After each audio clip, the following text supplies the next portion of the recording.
This is Lauren Young for the visual aids speech.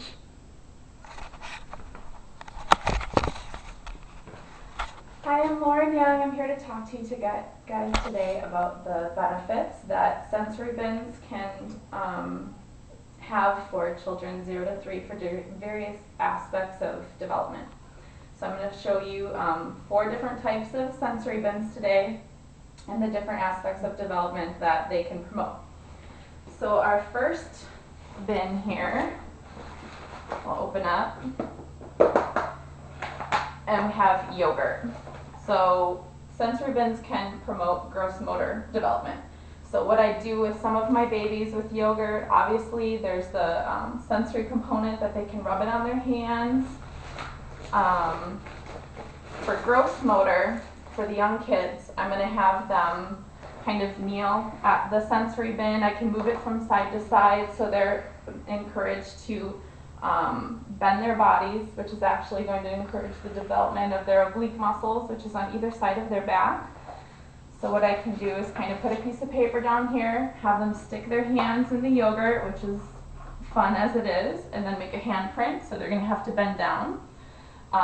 The older kids, I can have them stand up at the table, put the sensory bin up on top of the table like this, have them stick their hands in it, come squat down actually like this, which is also promoting another gross motor aspect of development, so that they have their equilibrium to be able to stand up and to squat down into play, which usually doesn't develop until about 9 to 11 months. For fine motor development, we can also use this bin for fine motor development. So for the older kids, what we can do, wipe this off real quickly, so we can dump some objects in the yogurt, and then we can have them take a tongs, which is going to work on their fine motor development, pick them up and put them onto something else. We can also use this for language at the same time. We can talk about what we're picking up, you know, what color they are. And then the little kids, you can actually get out one of these, the ice cube tray, and we can have them pick things up with their pincer grasp and put it into the ice cube tray to encourage the fine motor development. Over here. So that's the yogurt bin. And we can also use sensory bins for language development. So this sensory bin is full of pinto beans, which is a different texture than the yogurt, and you really have to be careful with your different kiddos. You have to know what type of kiddos that you're working with, because some kids that have sensory integration issues or vision issues, you know, if you have a child that has some vision issues, you might want to use brighter colored textures or beans, you know, so that it can kind of grab their attention. Or the kids with the sensory integration issues, you know, they might not like how the yogurt feels because it's really too much for them to process. Or, you know, maybe they'd like something larger like the beans, which isn't as it's not as much for them to process as like rice or sand or something like that. So what we'll do for the older kids is we'll put some puzzle pieces in here, and these are all, just put those in for now, and these are all alphabet puzzle pieces, so I'll hide them in here. And then we'll get out our puzzle, and I'll have the older kids kind of dig through the sensory bin and find what they can find. So they'll pick up this one. Okay, Johnny, what is it? It's a horse. Where does the horse go? We'll put him up here. What does the horse say? Neigh. So we can use it to encourage language that way. We can also talk about what letter it is. So we'll take these out. With the littler kiddos, obviously I'm going to use a puzzle that's not so complicated.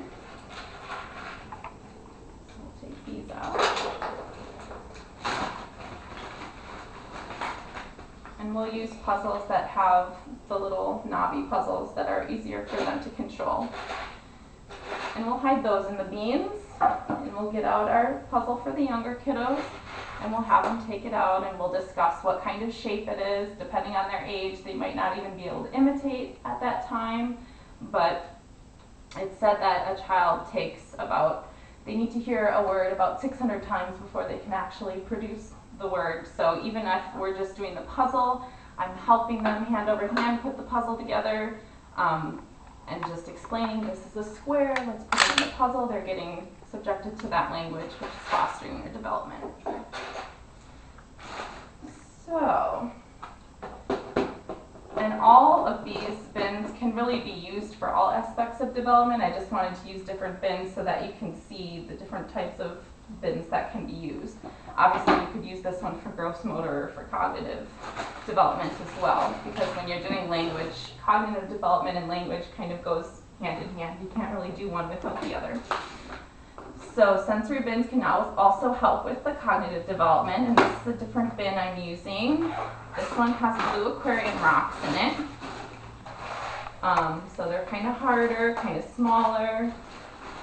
Really going to want to watch the small kiddos with these. So what we can do for cognitive development is put these little farm animals in here. And what we can do with the older kids is have them pick out the farm animals. We can discuss, what type of animal is it.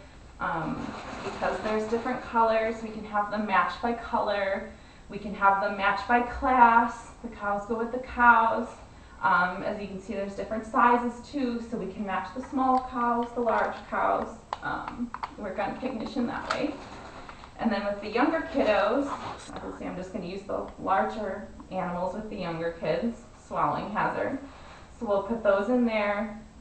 Along with the sensory aspect, we can work on things like object permanence. So if I put a cup on top of the cow, the younger kiddos, they're not going to know that the cow is still there. So we're going to lift it back up. Oh, cow's still there. So it's teaching them the concept of object permanence. So we can use sensory bins for cognition. And we can also use sensory bins for social and emotional development. So this bin has some brown beans in it as well. And we can work on social emotional as far as sharing or turn taking. So we're just going to put a couple little treasures in here.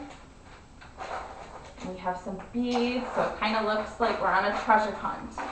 And we're going to ask the kids, okay, let's find some treasures. It's your turn. Have Johnny take his turn. He can use a little scoop to find, oh, what did we find? We found a turtle. Okay, now it's my turn. It's Lauren's turn.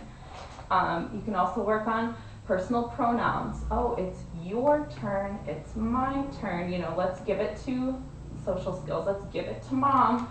Give it to me. Give it to sister.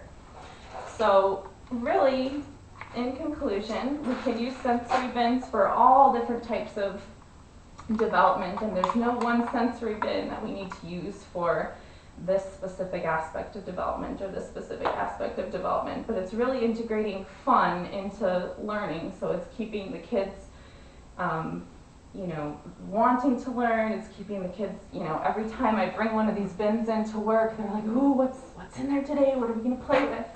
You really have a lot of leniency as far as where you can go with it, what kind of objects you can put in it, and it's really fun for all of the kids, and it's enhancing their development while you're playing. So, thank you very much.